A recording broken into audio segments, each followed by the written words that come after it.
Please be seated.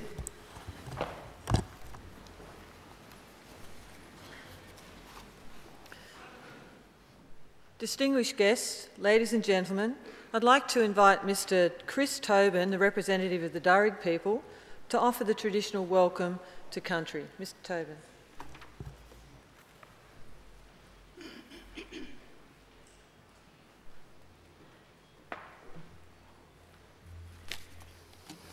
Thank you. Warami, and welcome to the lands of the Wallamedigal. I belong to one of the local Aboriginal families of the Darug people, the traditional custodians over this part of the country.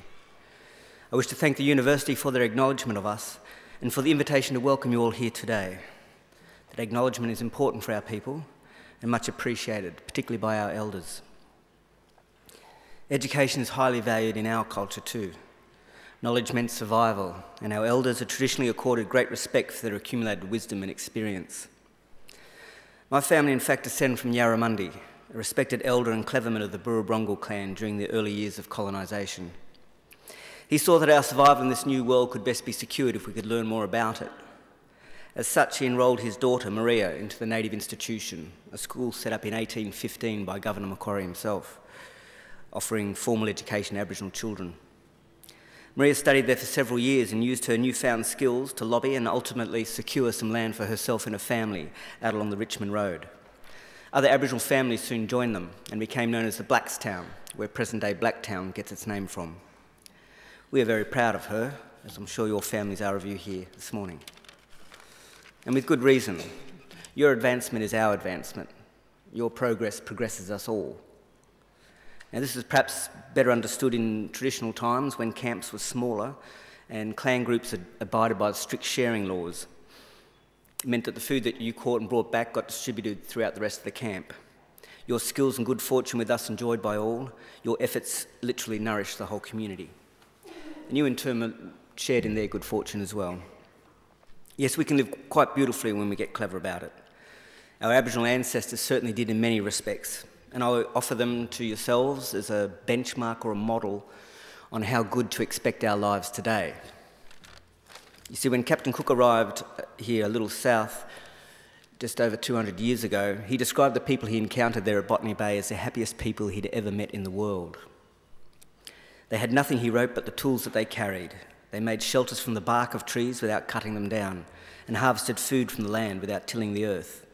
In traditional times, everyone was accorded rights to the country or clan area that he or she was born into. So there was no homelessness and no rich and poor. Everyone had pretty much the same amount of gear, what you could carry. There were no armies or jails or even police.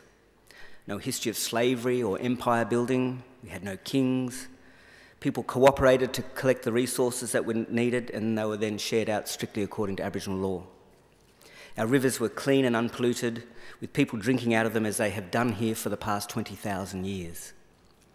Now, folks, this is not an ideal. This is normal life. And there's no reason why we should expect less for ourselves and our children than what our ancestors enjoyed. Admittedly, we've got a lot more people to share this river system with, but we're a clever people. I would say expect great things, people, and do great things, and get this country back to the healthy, happy, just place it once was. We can do this. It's normal, all right? In a way, we can all do our bit. I'll do mine now by getting off and letting you good people graduate. Just want to say congratulations to you and your families, and all the best in our collective futures. Thank you. Welcome to country.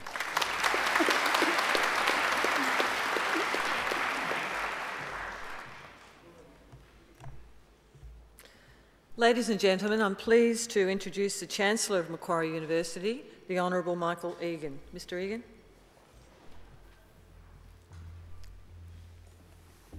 Thank you, Chris Tobin, for your welcome to country. Well, graduands, ladies and gentlemen, boys and girls, and I see we have one or two little babies with us today. Now, we have a rule here. If babies cry during a graduation ceremony, you are not to take them outside. You are to stay here, because we've all heard babies cry before and it won't bother anyone. I was in Parliament for 25 years, so I've heard a lot worse than a baby crying. And in any event, we know from experience that if a baby cries during a graduation ceremony, they're back within 25 years to get their first PhD. So it's a very good omen. Well, graduands, it's my privilege as Chancellor of Macquarie University to preside at this very important ceremony. First, I welcome all of our graduands, and I hope that today will be a very happy and a very memorable occasion for all of you. Now, from where I'm standing, some of our graduands look quite relaxed, but some of you don't. Some of you look quite anxious and nervous. Now, there is no need to be. It's all very simple. Nothing can go wrong.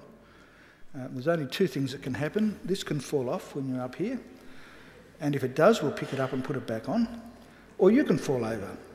Now, we've got that covered too, because we have Australia's greatest ever Olympian, Shane Gould, here today, and it's her job to pick you up if you fall over, so don't worry about it. Just relax and enjoy the day, because you deserve to take pride in your graduation today. Completing a degree is never easy. You need an intelligent and inquiring mind. You need determination and perseverance, and you need to make many sacrifices. So welcome and congratulations to each and every one of you. Now today I also want to welcome, and especially welcome, those of you who are sitting behind our graduands as their invited guests. Because if you think about it for a moment or two, you've all obviously done very well too. The very fact that you're here, the fact that you've been invited by one of our graduands to share one of the great days of their lives is proof positive that you've been very important in their lives and very important in the successes that we celebrate today. So mothers and fathers, brothers and sisters, cousins, sons, daughters, grandmothers, grandfathers, friends, husbands, wives, partners, boyfriends, girlfriends, lovers, or whatever you are, congratulations and thank you for celebrating this great occasion with us.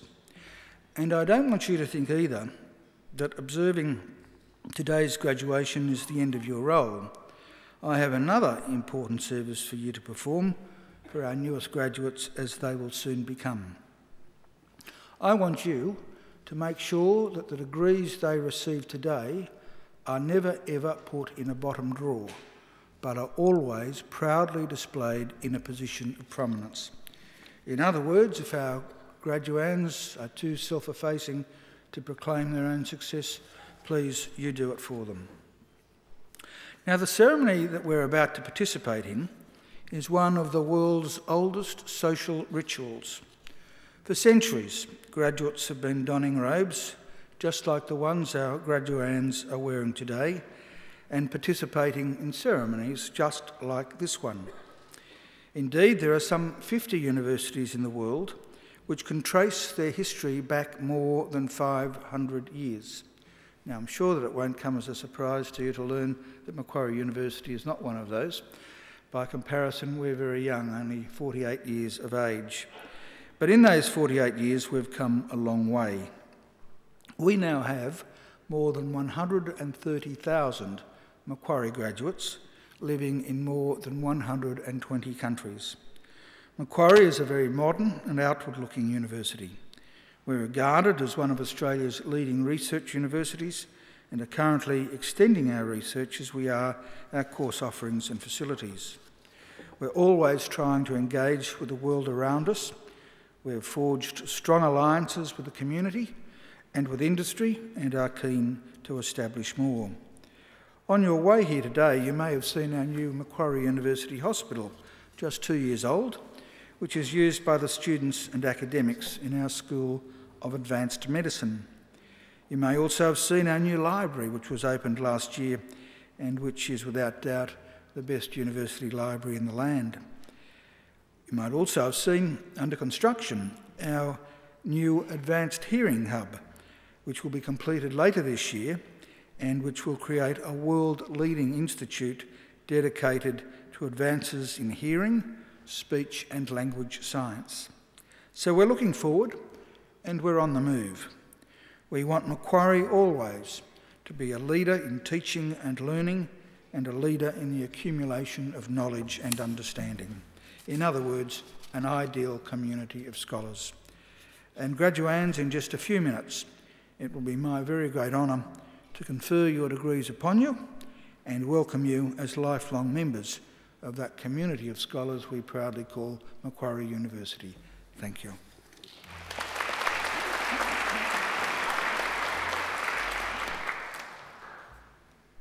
Chancellor, I call on Ms Vonnie Shan, who is graduating today with a Bachelor of Commerce in Professional Accounting, to speak on behalf of the graduating group. Ms Chan.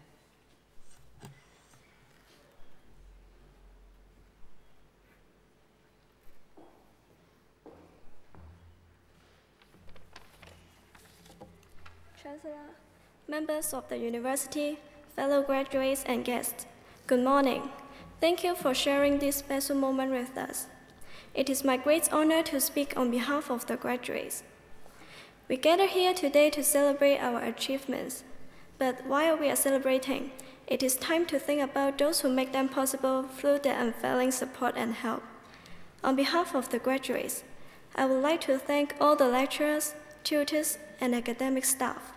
Thank you for your time and patience that has enabled us to reach this key stage.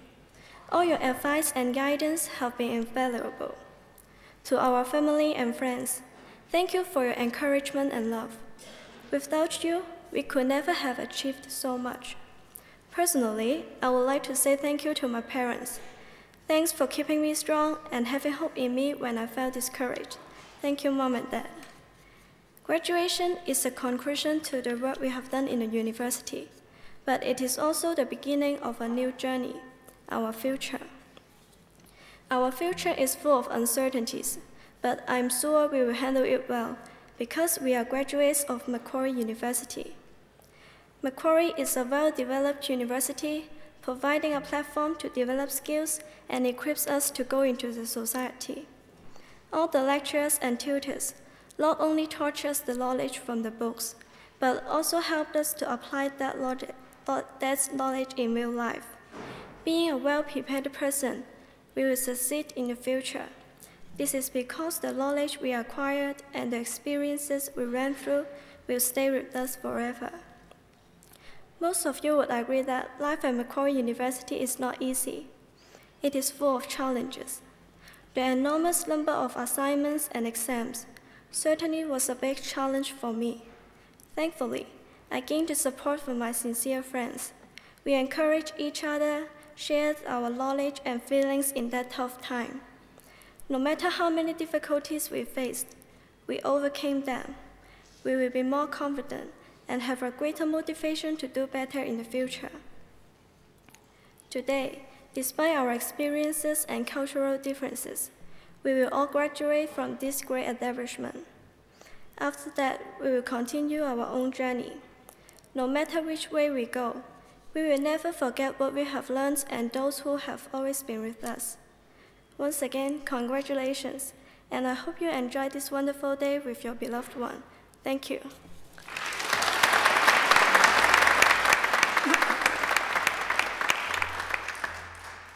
Well done, Vonnie, and congratulations on your degree, and congratulations on an excellent speech too. I hope we see a lot more of you at Macquarie University in the years to come, and I wish you all the very best for a very happy and successful future. Thank you. Well, ladies and gentlemen, we now come to the key part of today's ceremony, the reason why everyone has come, and that's the conferring of degrees. But it is the part of the ceremony that makes me a bit nervous, because if I make a mistake and give a degree to someone who's not qualified to receive it, I'm told I can't take it back.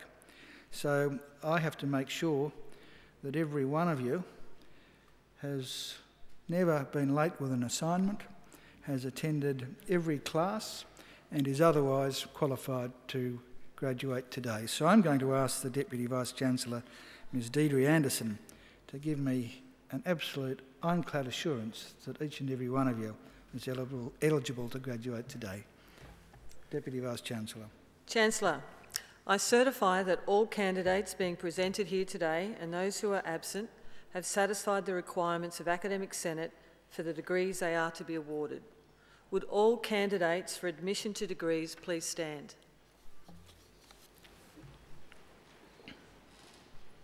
Graduands, in the name of the Council of Macquarie University and by my authority as Chancellor, I admit each of you present and those who are absent to the degrees for which you have qualified. Graduates, congratulations.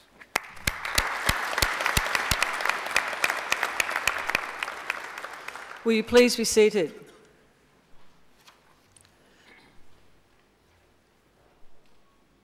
Chancellor, the graduates at this ceremony are from the Faculty of Business and Economics. This is the largest faculty at Macquarie and is one of the largest in Australia. A broad range of programs in some of the most exciting and topical areas in business and economics are offered, which continue to be in high demand both domestically and internationally. Graduates have recorded employment levels and starting salaries well above the average for all Australian business schools. Research in this faculty is cutting edge and innovative and feeds into teaching, giving students the best possible learning experience. This faculty includes research and study areas in accounting, corporate governance, actuary studies, applied finance, economics, marketing and management.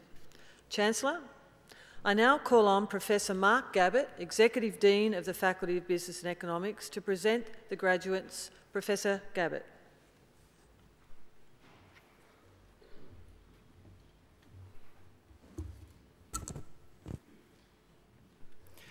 Chancellor, I present to you the graduates from the Faculty of Business and Economics, whom you have admitted to degrees. I present the graduate admitted to the degree of Master of Accounting, Annick Marie Olivier.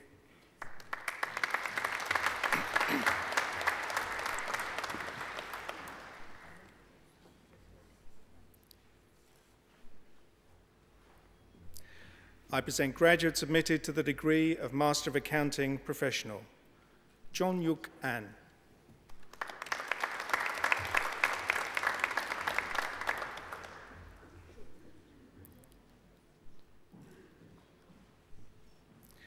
Hein Hatet Ong.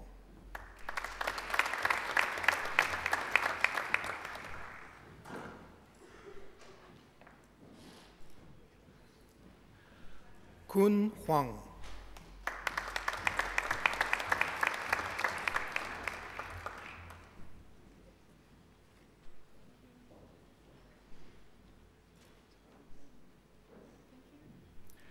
Sun Hee Lee.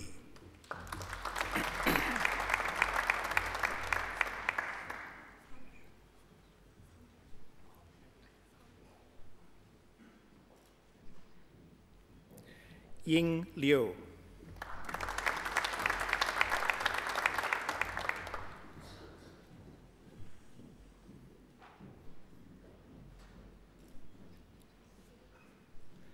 Fei Wang.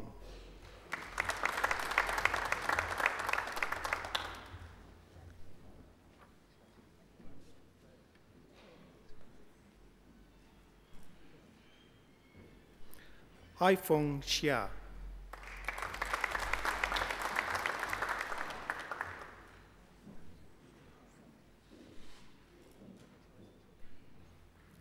Lin Xuan Zhang.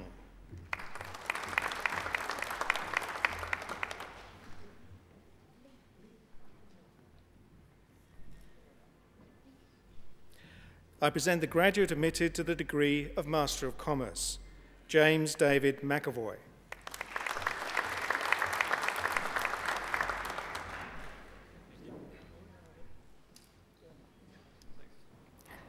I present the graduate admitted to the honours degree of Bachelor of Commerce with First Class Honours, Darren James Lawless.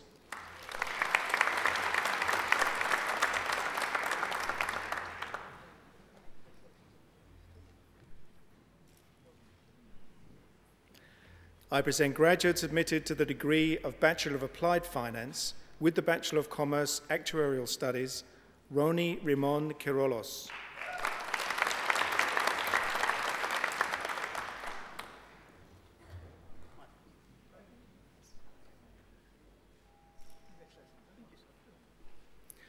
Se-Ying Oh.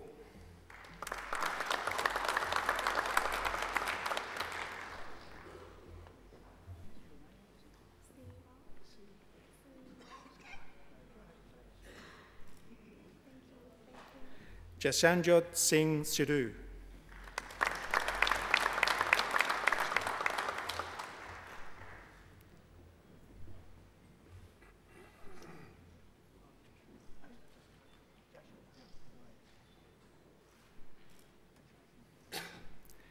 Diljot Singh.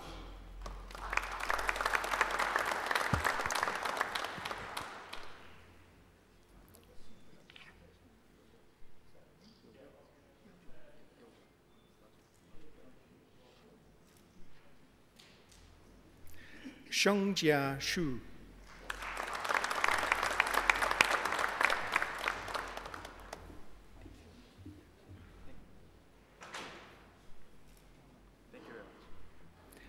I present the graduate admitted to the degree of Bachelor of Commerce with the Bachelor of Science, Dipthi Sethasan.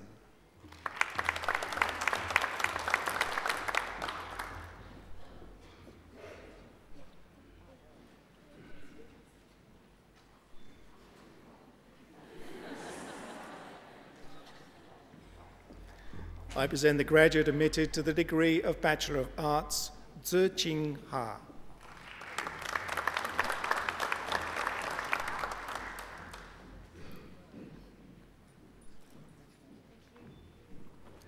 I present the graduate admitted to the degree of Bachelor of Business Administration, Sophie Catherine van Geldermelsen.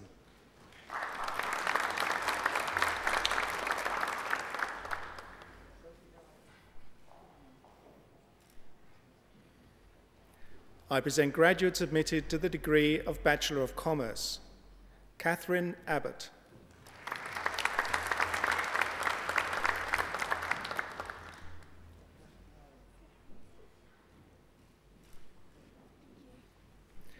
Ahmad Milad Ahmadze.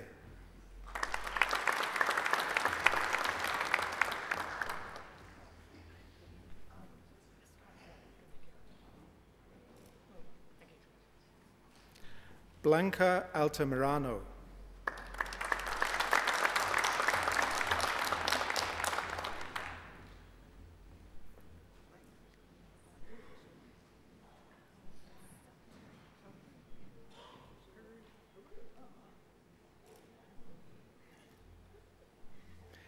Biyang Du An.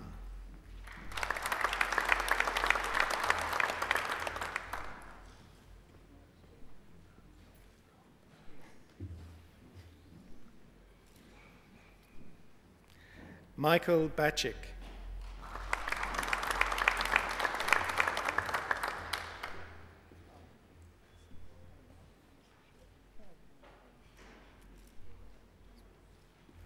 Lu Bai.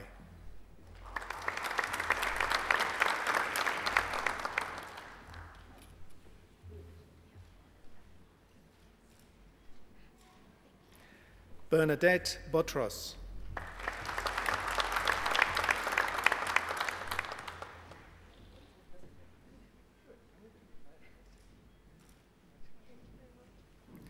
Mitchell Bolton.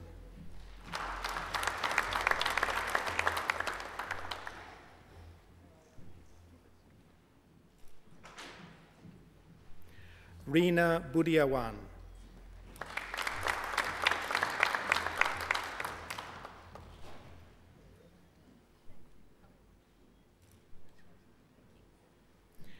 Chia Ho Chris Chun.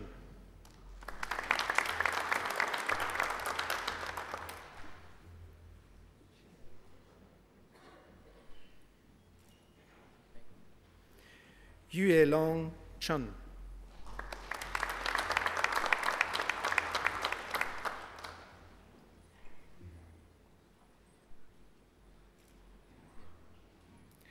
Wing Yi Choi.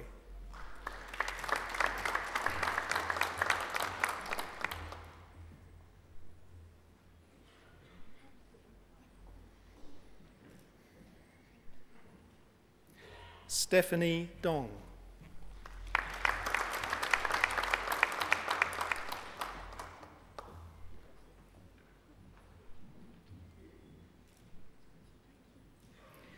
Yi Yang Ong.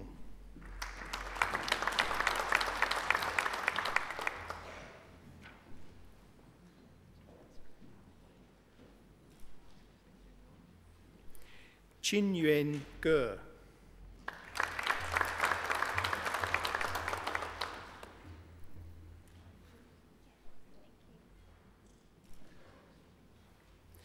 Yuan Gong.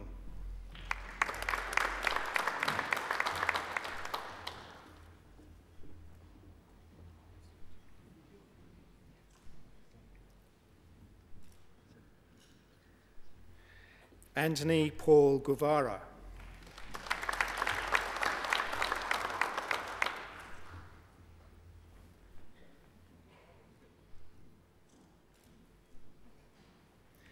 Yuan Ni.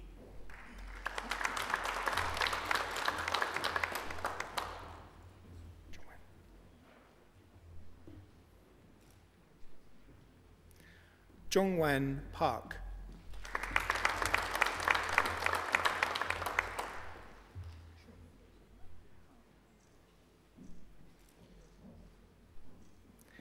Carreo Sareo.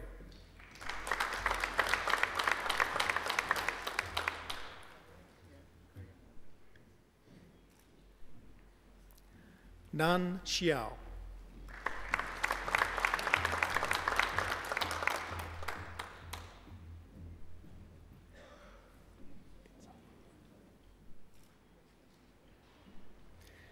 Thinza Zor.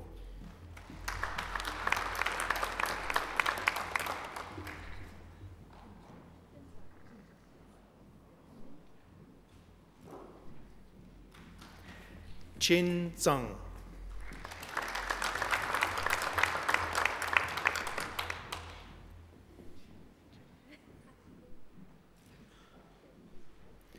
Yin Zhang.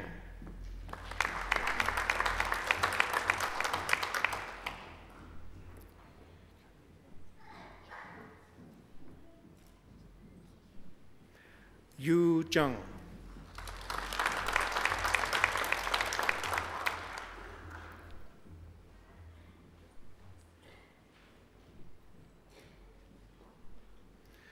Zhe Qizhong.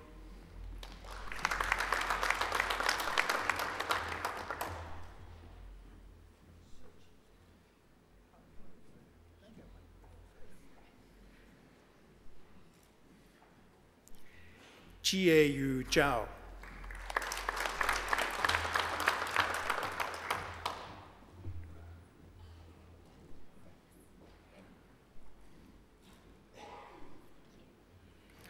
Meng Zhou.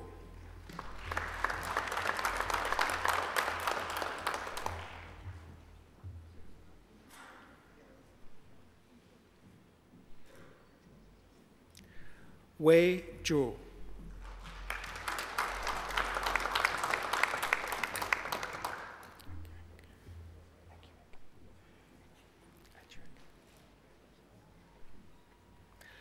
I present graduates admitted to the degree of Bachelor of Commerce Accounting. Ruth Osawa Achuek.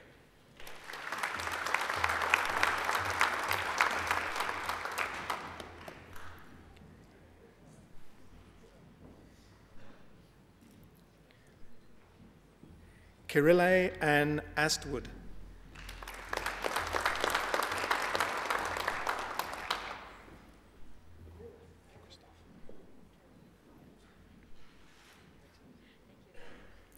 Christoph Andy Bajo.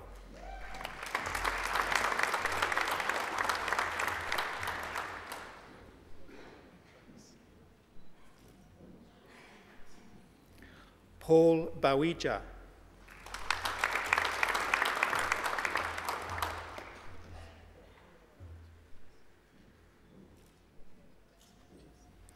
Xinjie Chen.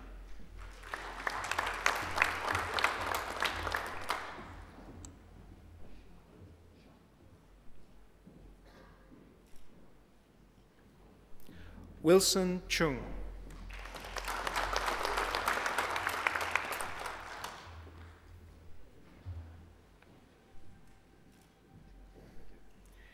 Insu Chu.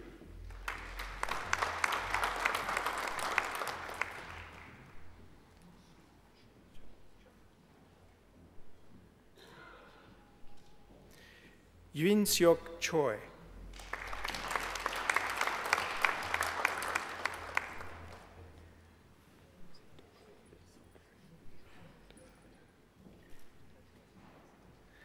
Thomas DeRuy.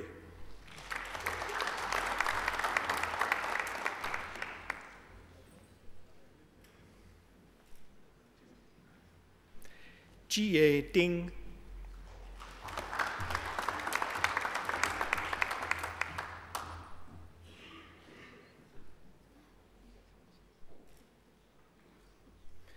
Yuan Qing Dong.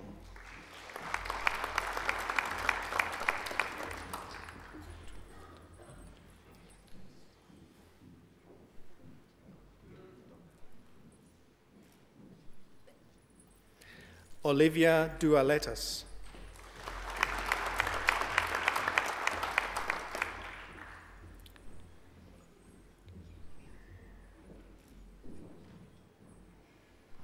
Sanjeev Siddhartha Dureratnam.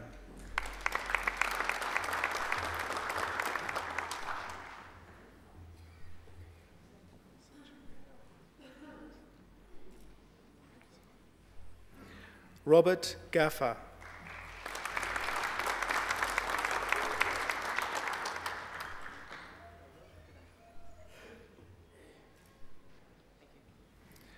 Russell Francis Gooch.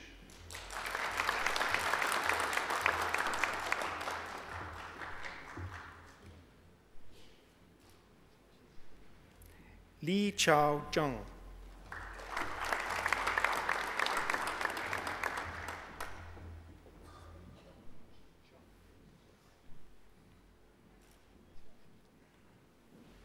Shani Chinni Zhang.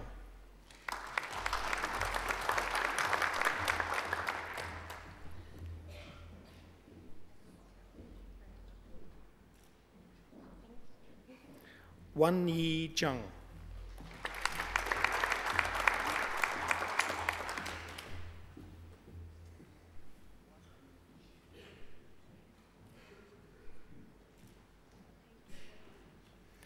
Yong Zhao.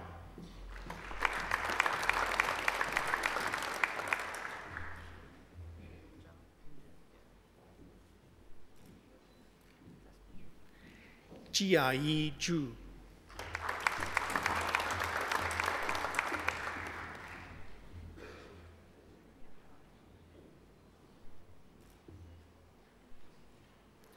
Chan Zhou.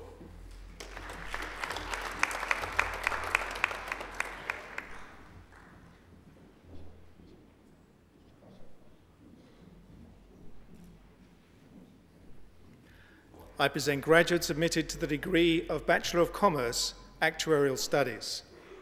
Andrew Michael Cecil Williams.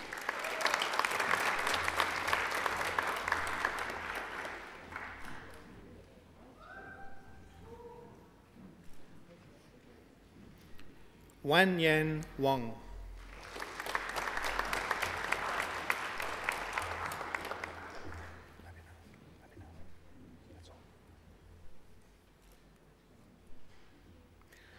I present graduates admitted to the degree of Bachelor of Commerce, Professional Accounting. Abhinav.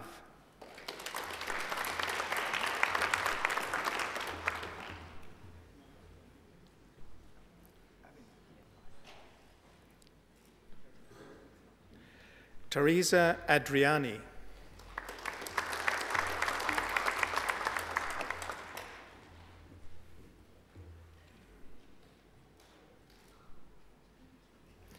Jonathan Taban Albert.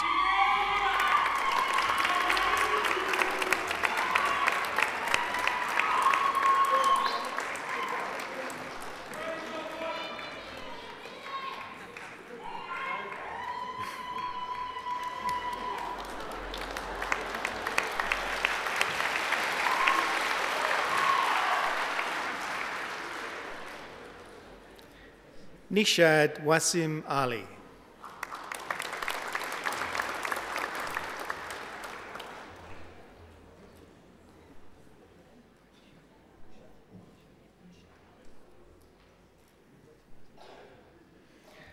Iris O.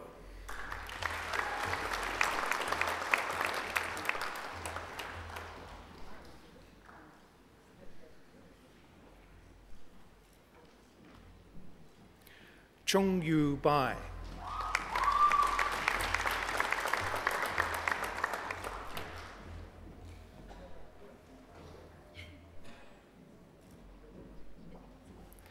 Alana Kimberly Beecham.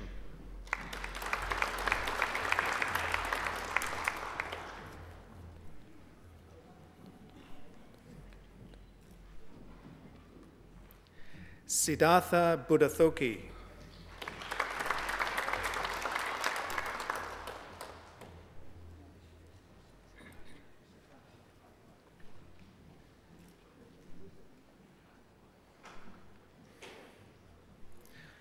Man Ying Chow.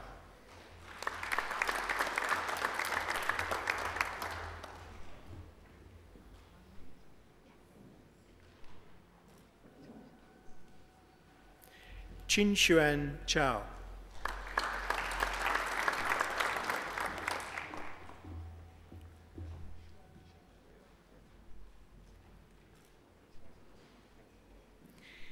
Yi Chen Cho.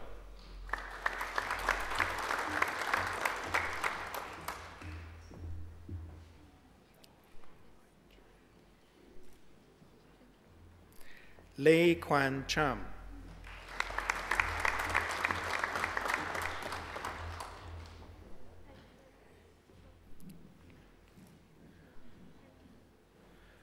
Chun Lei Jerry Chan.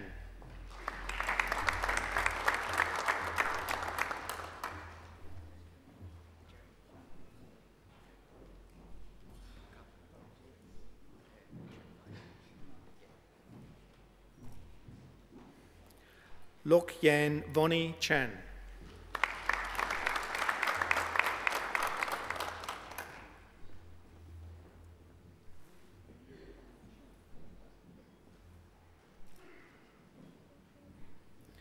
Danny Chun.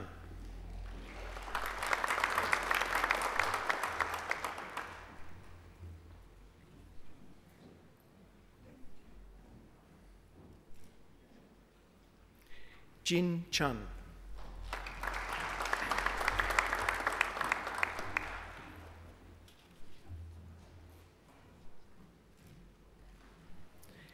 Jing Jing Chun.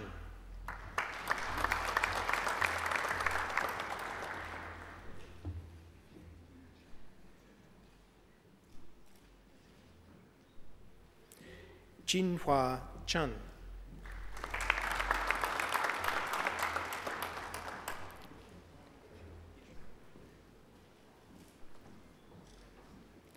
Lin Chun.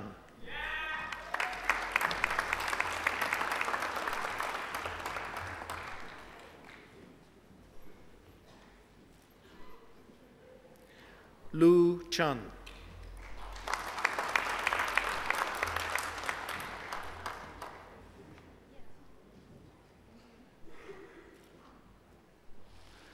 Lu Yuin Chun.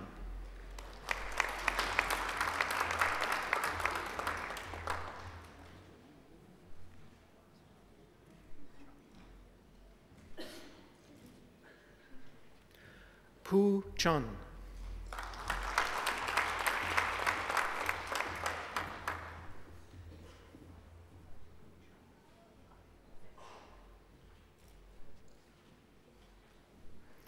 Chianwan Chun.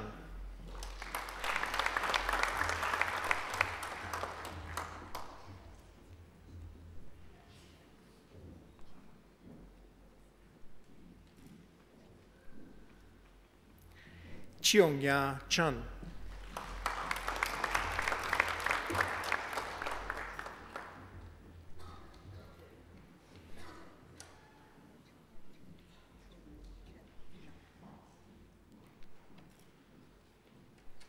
Ri Shu Chun.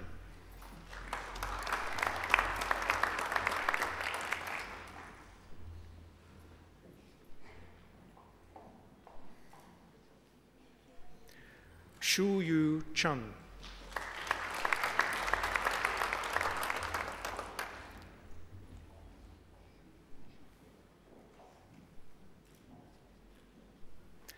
Wei Fang Chun.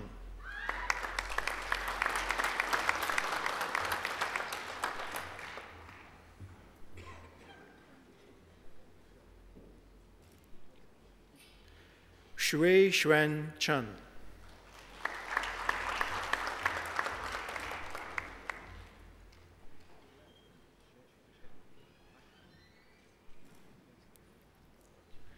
Yinghua Chen.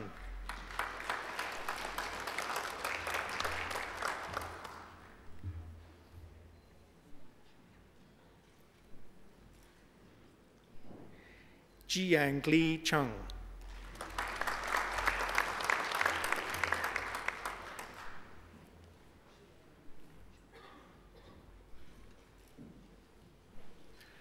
Zuna Cheng.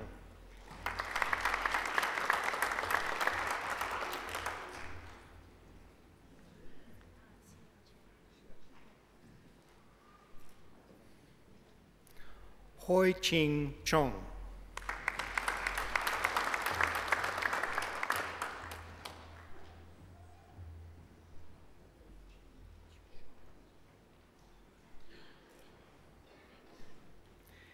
Jianzhe Qi.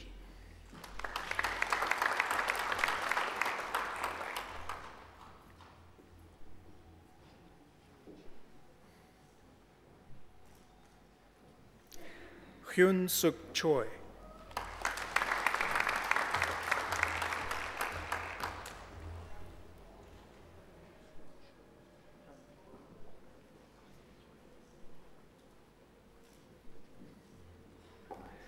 Naomi Choi.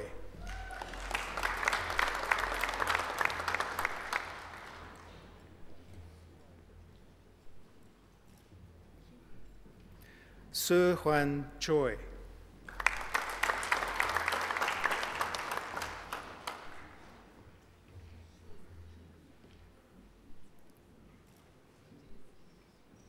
Hon Ji Chon.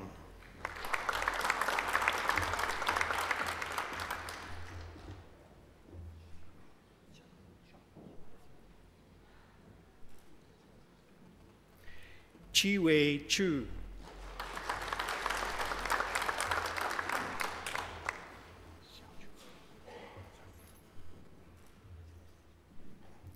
Xiao Chu.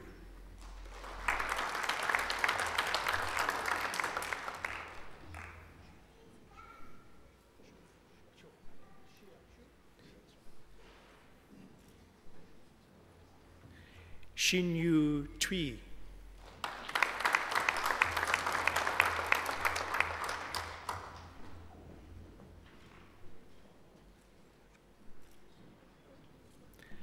Li Dai.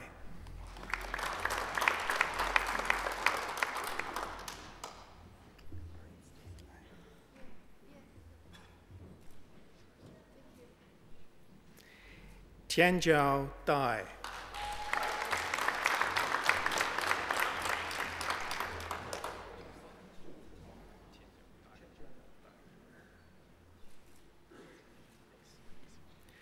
Vivian Deng.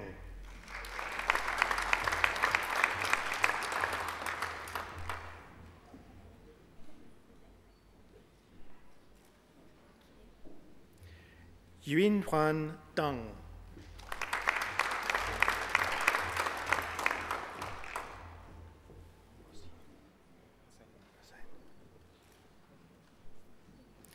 Hossein Metin Dervish.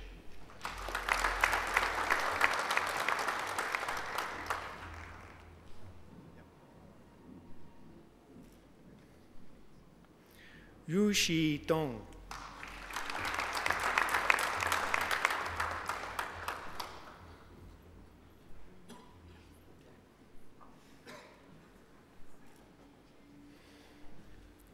Damien Brian D'Souza.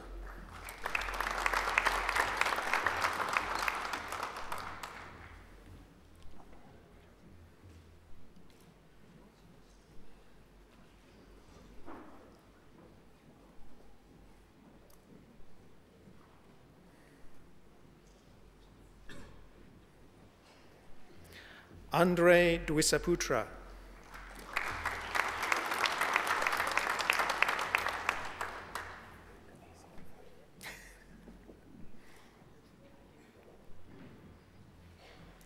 Christopher Espulso.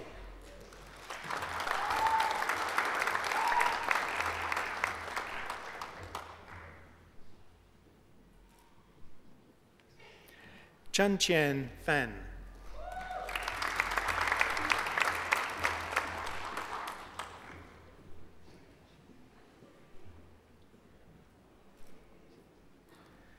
Fei Feng.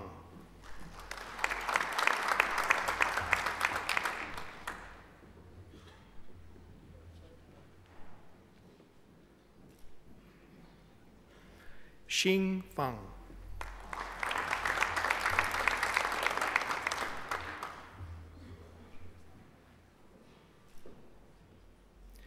Gisela Febrina.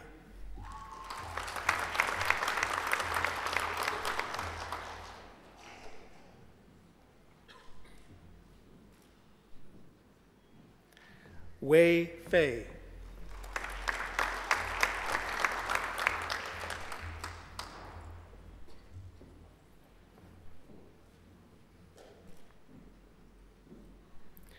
Huan Xue Feng.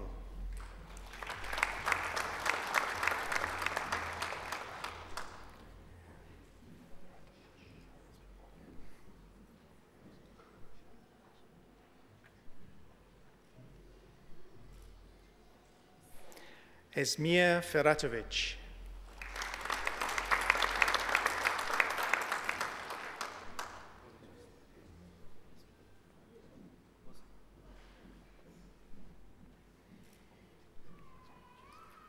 Fu San Christopher Fong.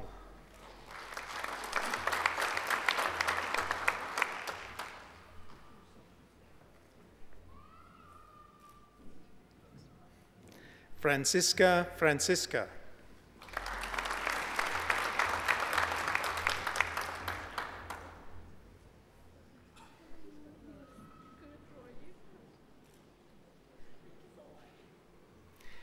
Mian Shu Fu.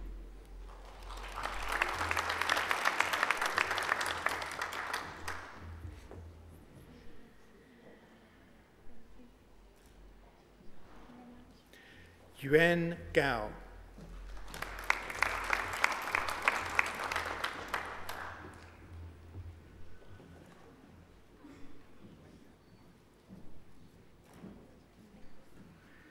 Yu Liang Gong.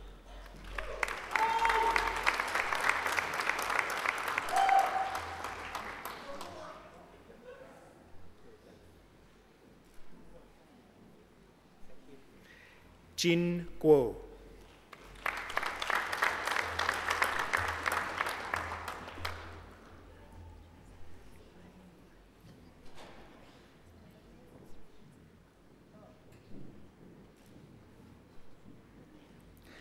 Chi Guo.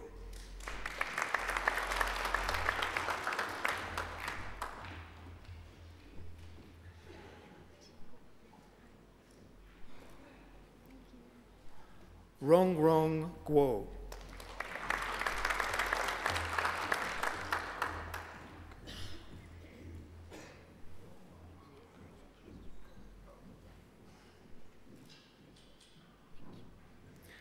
Maria Gorinovich.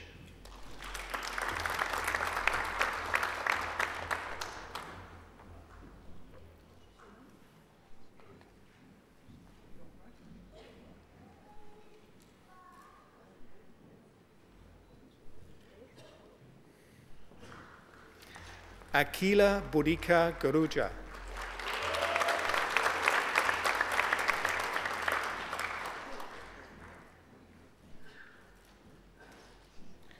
Jing Huang.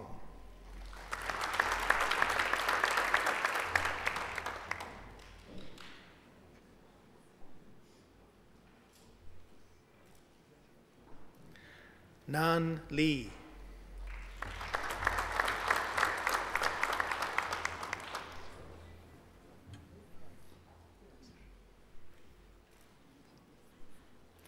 Chunshi Liu.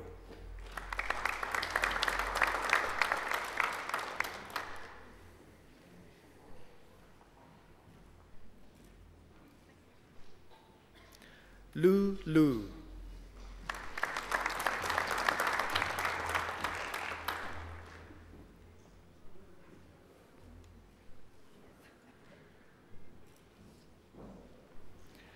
Park Ye Young.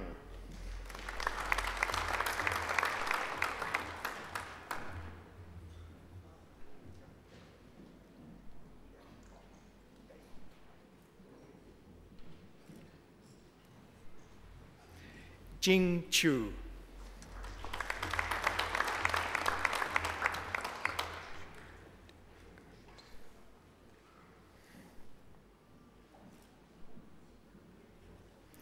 Cindy Lillian Setjordiningrat.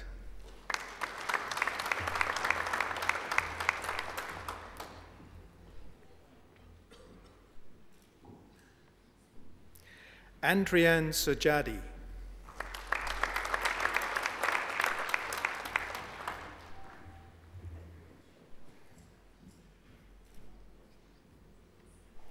Andrew Tanujaya.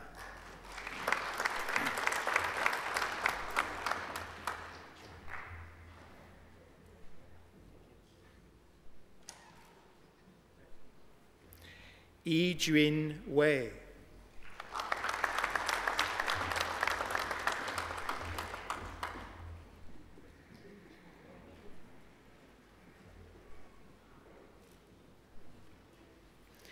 Qin Feng Yao.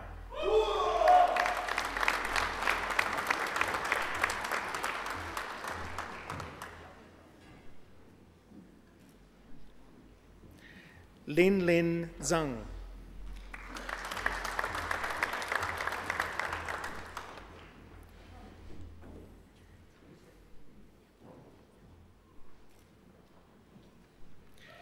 Bi Jun Zhang.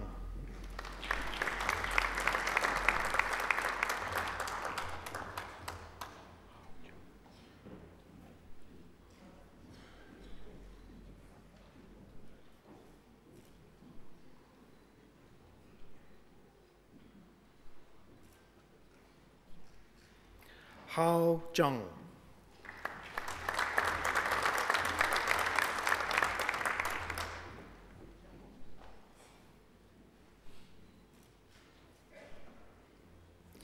Bingjie Zhang.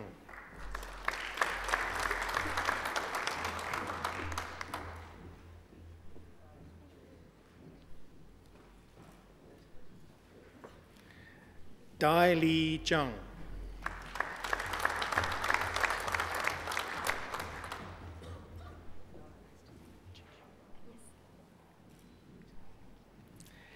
Jingjing Zhang.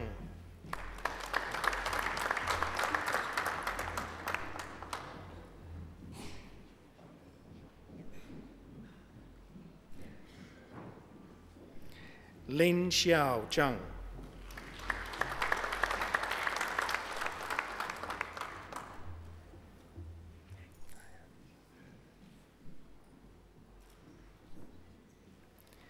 Li Ying Zhang.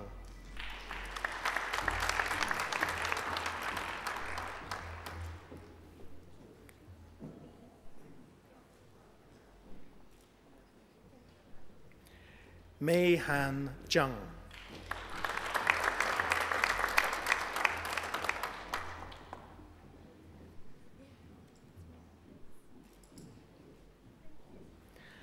Mang Jun Zhang.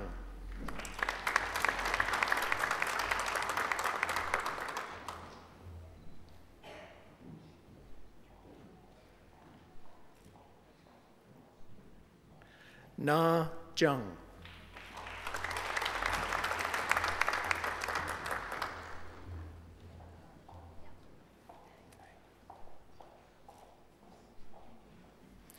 Ray Ran Zhang.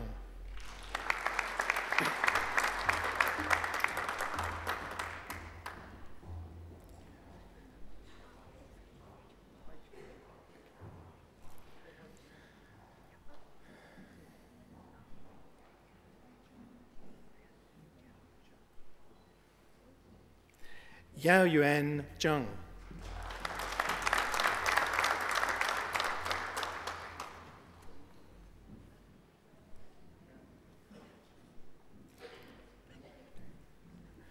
Zheling Zhang.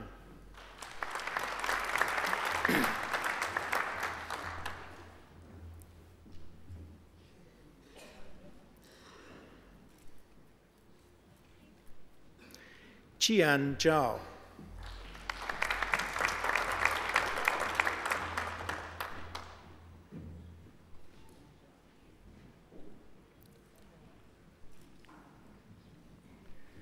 Xin Xin Zhao.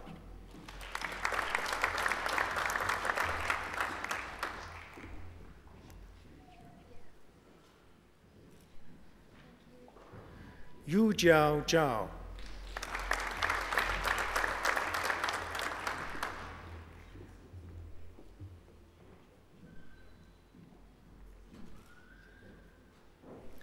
Meng Xuan Jun.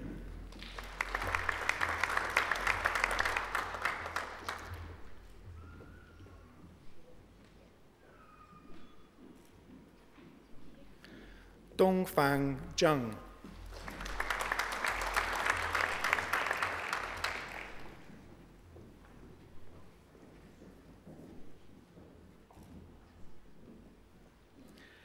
Fei Wen Zheng.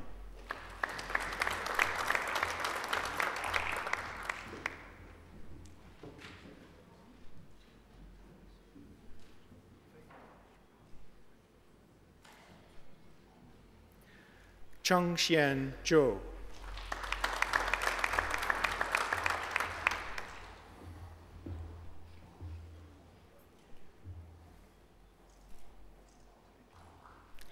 Kai Jung Zhou.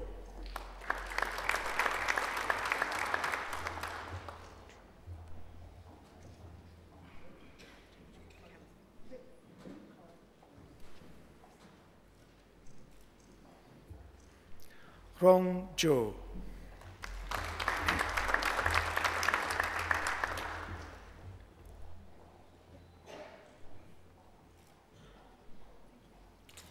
Songji Zhou.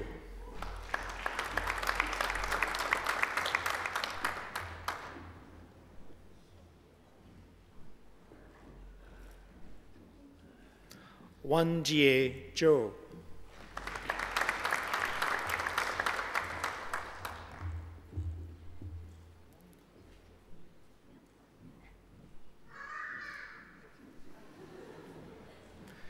Xinyu Zhou.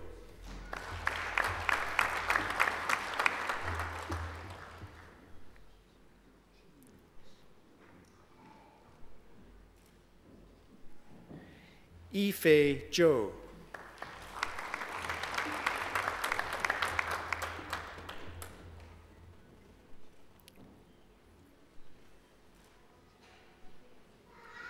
Zhou Zhou.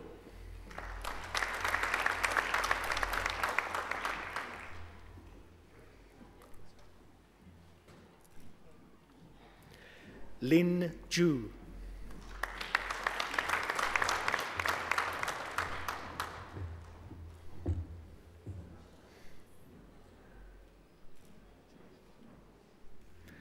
Yu Jie Zhu.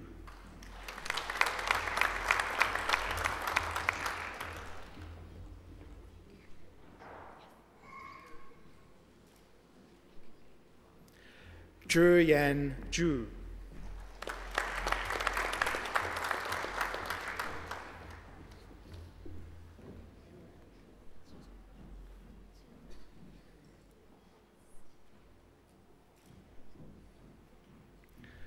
Bo Zhou.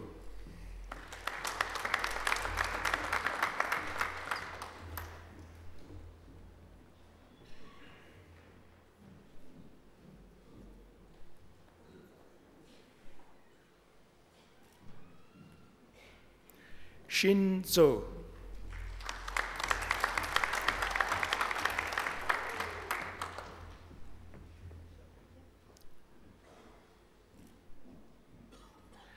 Yongfan Zhuo.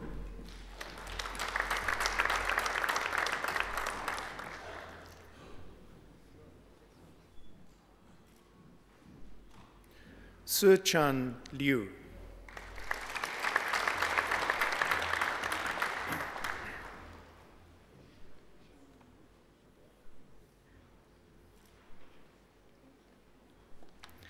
Chancellor, that completes this morning's presentation of the graduates from the Faculty of Business and Economics.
Well, that wasn't too bad, was it? That beautiful voice belongs to Angela Brewer, ladies and gentlemen, and I've had the pleasure of hearing her sing last week and this morning and for another couple of days, so I'm looking forward to it.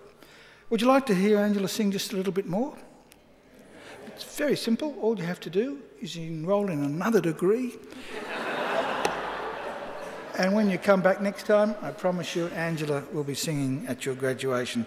I think she needs another great round of applause.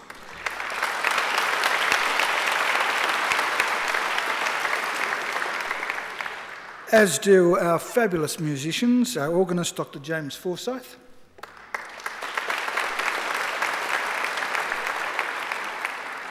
And on the Chinese flute, Mr. Chai Chang Ning.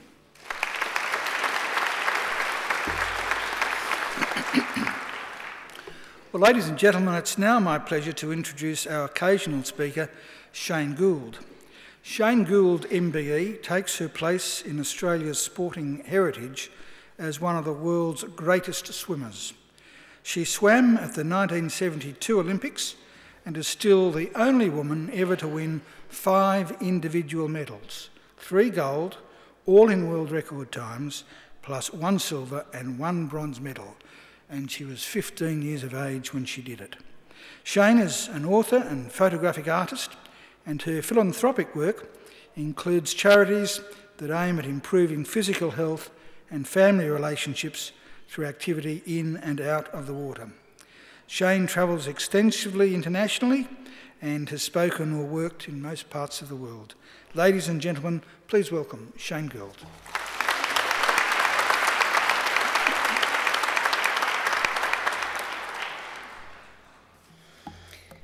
Thank you very much, Chancellor, academic staff, graduands, family and friends, ladies and gentlemen. I have a small connection to Macquarie University. In 1973 and 1974, my older sister Lynette was a student here in the early days of Macquarie University before it was as big as it is now, and she was a student in the Faculty of Education. But I also came here in 1974 to listen to a blues musician, and he was protesting, and it was a real eye-opener to me to learn about new cultures, new music, and new possibilities in life. Because I had finished my swimming career by that time, by 1974, but I'll come back to speaking about some of that. If any of you have got a Facebook account, you may rightly have marked today as a life event. Rituals, ceremonies have value. That is, they have meaning, they have conclusion, it's celebration. There's endings and beginnings in today's event. But congratulations on your hard work, your dedication, and your success. I'm going to talk about value today. You're in the Faculty of Economics and Business, and it's about money values, counting money. Would you say so? Yeah, mostly, yeah. Well, I'm going to talk about a different sort of value because my interests are in social values, human values. And there is a trend in many faculties and many studies in the world now about how to measure things qualitatively. So you have just succeeded in doing quite well with adding numbers and crunching numbers and learning how to do so in the real world. That's quantitative measurements. And swimming is actually a sport that relies a lot on numbers. There's heart rates, there's number of laps, a number of hours training, there's measurements of blood sugars and lactates, swimmers, and then of course the times for winning, and then sometimes numbers of medals. And that's what funding, sports funding, is often accounted by the number of medals, and there's been quite a lot of discussion in the media and in the culture of swimming about funding elite sport. On what basis do we account for the funding? Why should we fund elite sport?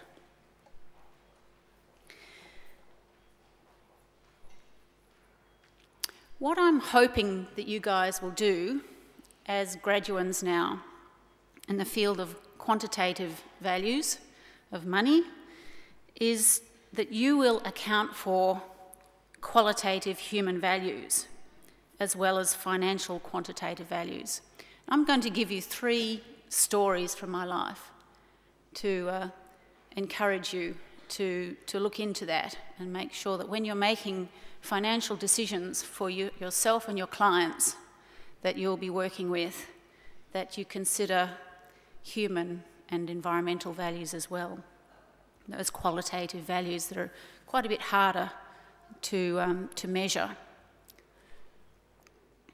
I feel that there's sort of 3 eras in my life. I call them BC, before children, DC, during children, and PC, post-children. So I'm going to tell you a story from each of those eras. So in the BC period would probably be most highlighted by my swimming career, winning those 3 gold, a silver and a bronze medal at the 1972 Olympic Games in Munich. They were a high peak in my life and in some ways define me throughout everything I do now. It was a very, very powerful influence, a very enjoyable thing as well. I'm a very physical person and I like to express myself physically. I think I have a physical intelligence that I was able to express and gain recognition and have a lot of success through it. But in that success that I had, there were challenges. And many people wonder why I discontinued or removed myself from the sport of swimming when I was only 17 years old. Well, sport was very different in those days. Sport was not professional. The Olympic sports, you could not earn money for competing and training. The world was a very different place. We did not have the internet. We didn't have live television. Well, it was just beginning, live television coverage. I think the first colour television was broadcast in 1972. That's why for many people that was very memorable. The 1972 Olympics live colour television broadcast. So the world of sport has changed because of the television. In 1984, when Los Angeles hosted the Olympic Games became a television event. The organising committee of the Los Angeles Olympics decided that the Olympic movement could not continue. It was just too expensive without having it being paid for by television. So that made a shift, and so athletes really needed to be paid. So I was about 12 years before the commercialisation of sport.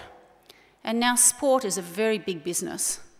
It's a very, very dynamic and interesting industry, particularly in the big sport mega events. They're such as the World Cup, the Olympic Games, Commonwealth Games, nearly qualify as that.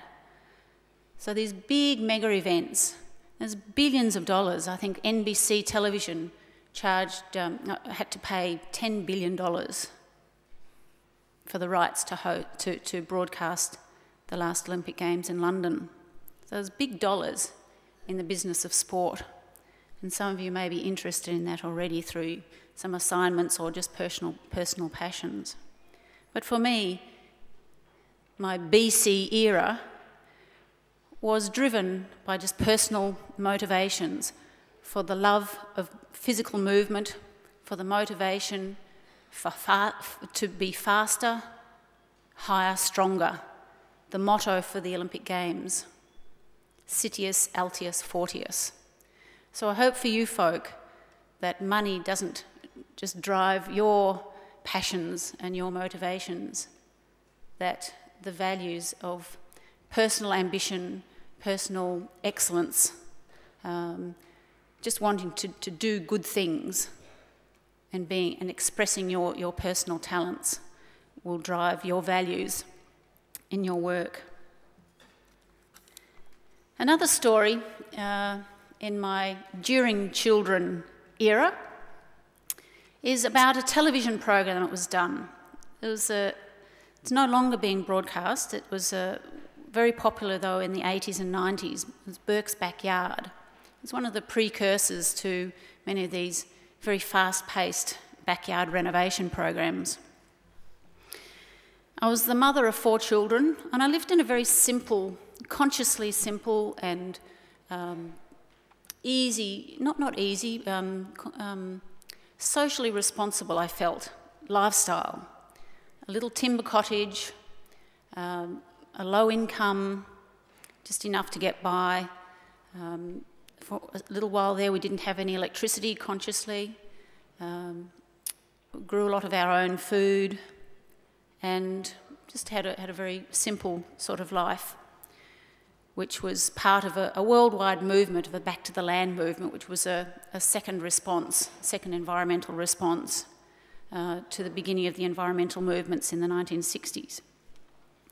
So I was living there, and the Burke's Backyard, the television program, wanted to do a show on me as the backyard feature for that segment. And they came and filmed, and they were surprised by my simple lifestyle, and my little cottage, and 4 very energetic but rather feral children that I had. And they said, "Well, what do you do?" I thought, well, I've got 4 children. That's what I do. And then they kept asking me with this question. I thought, well, isn't it obvious? These children are healthy. This house is neat and tidy. And I thought, but they can't see all the nappies that I've hung on the washing line. They can't see all the sweeping I've done. They can't see all the comfort and the evenings and the nights I've been up nursing sick children. They can't see all the tomatoes I've cut up and made into tomato relish and sold at the street stalls to raise money for school library books. All my work is invisible to these people who are coming, and it really made me sorry for them. And I thought, but I don't really, and I tried to justify myself. And I thought, why should I justify myself? I contribute so much value that's unseen. And for a moment there, I identified with the unseen workers, the people who, the volunteers, the homemakers, the people who really keep the world going. They're the glue of society. Even the child labourers, the grandparents who take care of the children while the parents can go to work. So through that experience, I valued my own self. And I valued others whose work is unseen and not visible. We must remember to account for those people that don't have that in any sort of financial value. And I'm sure some of you have done assignments and research on how to account for that unseen labour. The third story I'm going to tell you about is the value of swimming pools. Now, what's the value of that? Well, why is that important? Well, it's kind of important to me.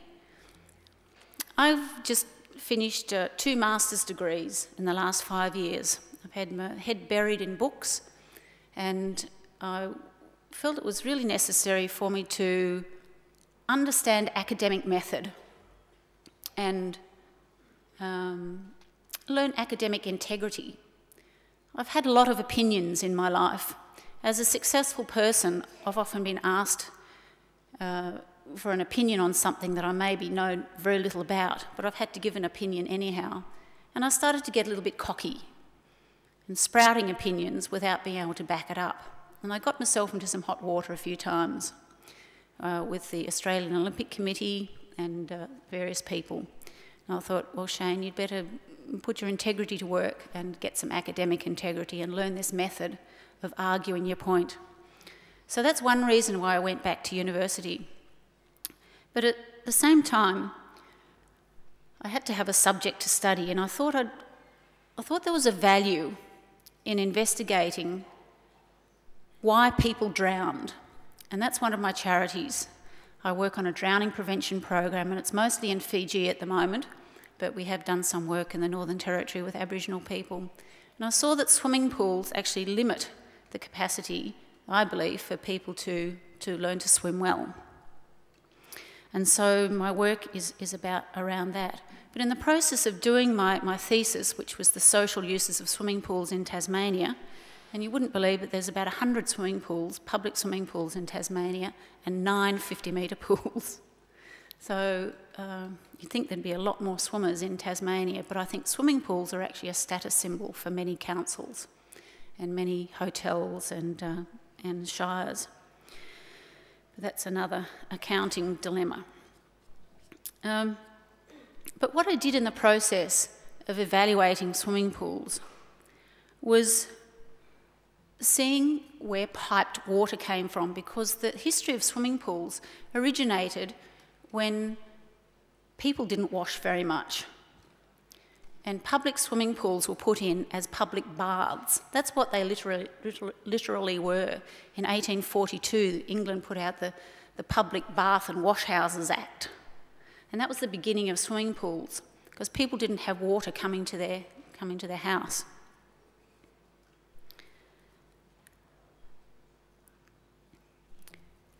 So swimming pools had a big part to play in the whole development of the notion of hygiene, physical health, and even moral health.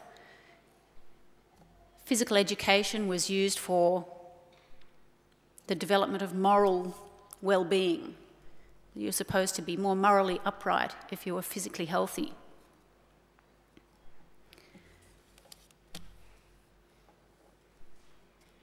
But also in this process, I learned more about environmental values.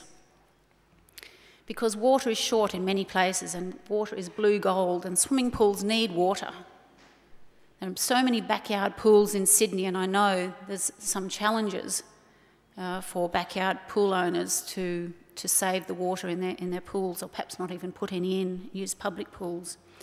So out of this environmental awareness surrounding swimming pools, and understanding the history of them and why do we need them, and I became aware that there are actually values around this and personal behaviours that need to be examined and perhaps need to be revisited.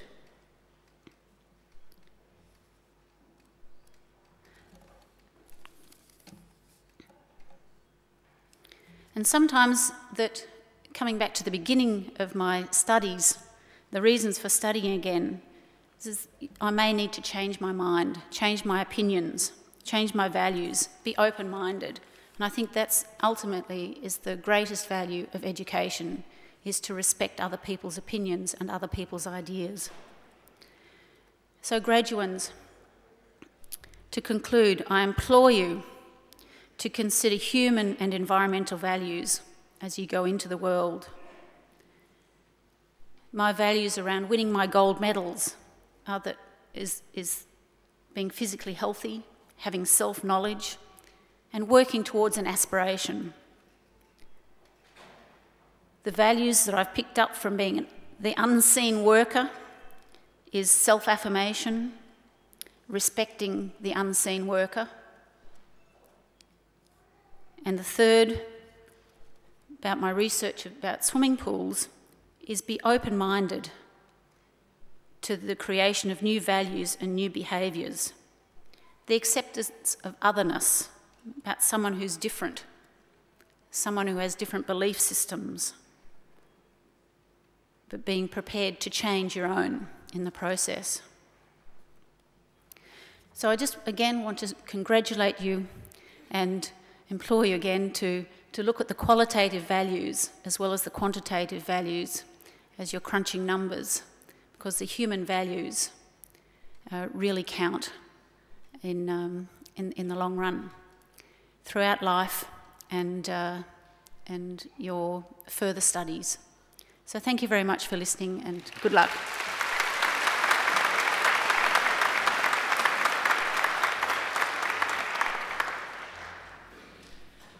Well, thank you, Shane Gould, for a fabulous occasional address, very thoughtful occasional address. And I think graduates, you'll all agree that we've been very fortunate today to have such a distinguished Australian, great Olympian, and a fabulous person at your graduation. So I think Shane deserves another great round of applause.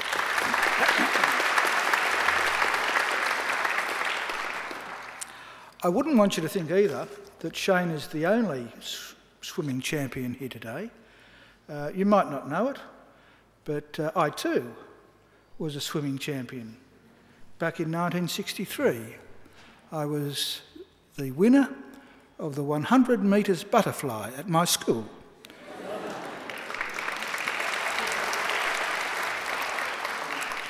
Now, I have to admit, I didn't actually finish the 100 metres.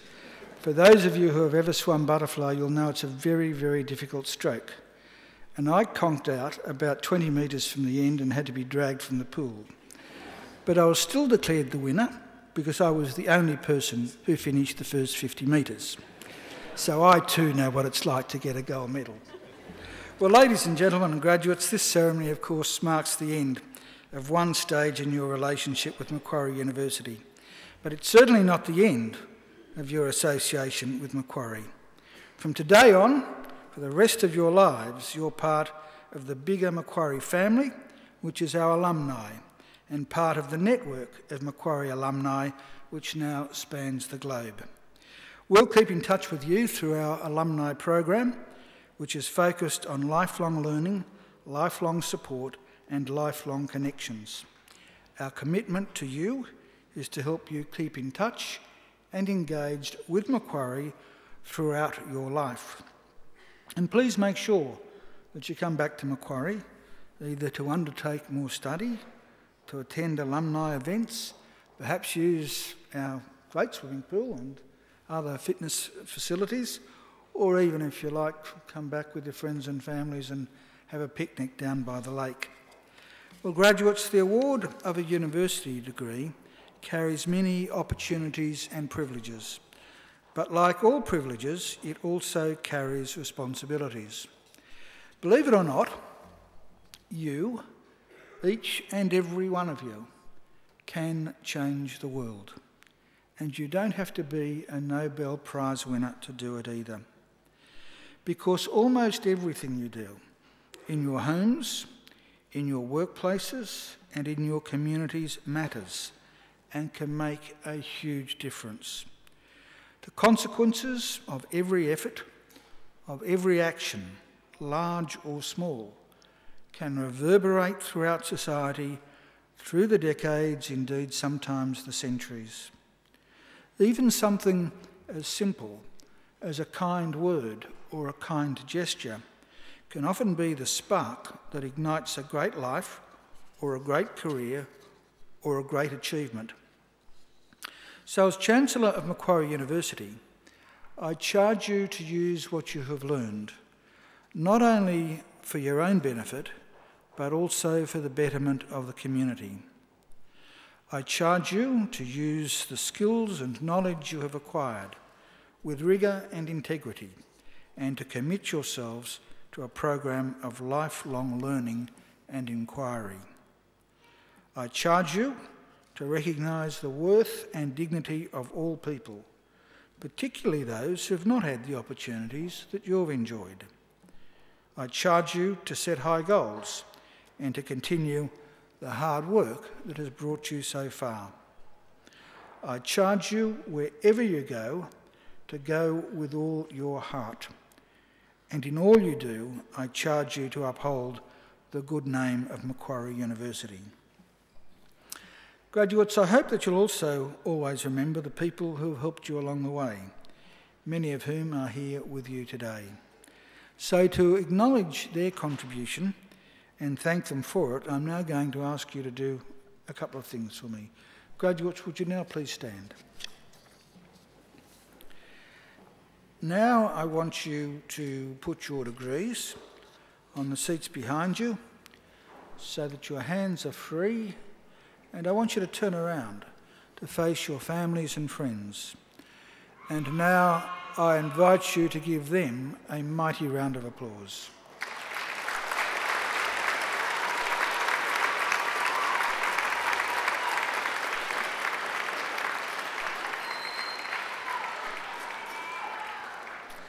Well, graduates, you can turn around now, but please don't sit down. I think there are some people on the stage you'd also like to thank, and they're the representatives of our academic community. Please join me in thanking them as well.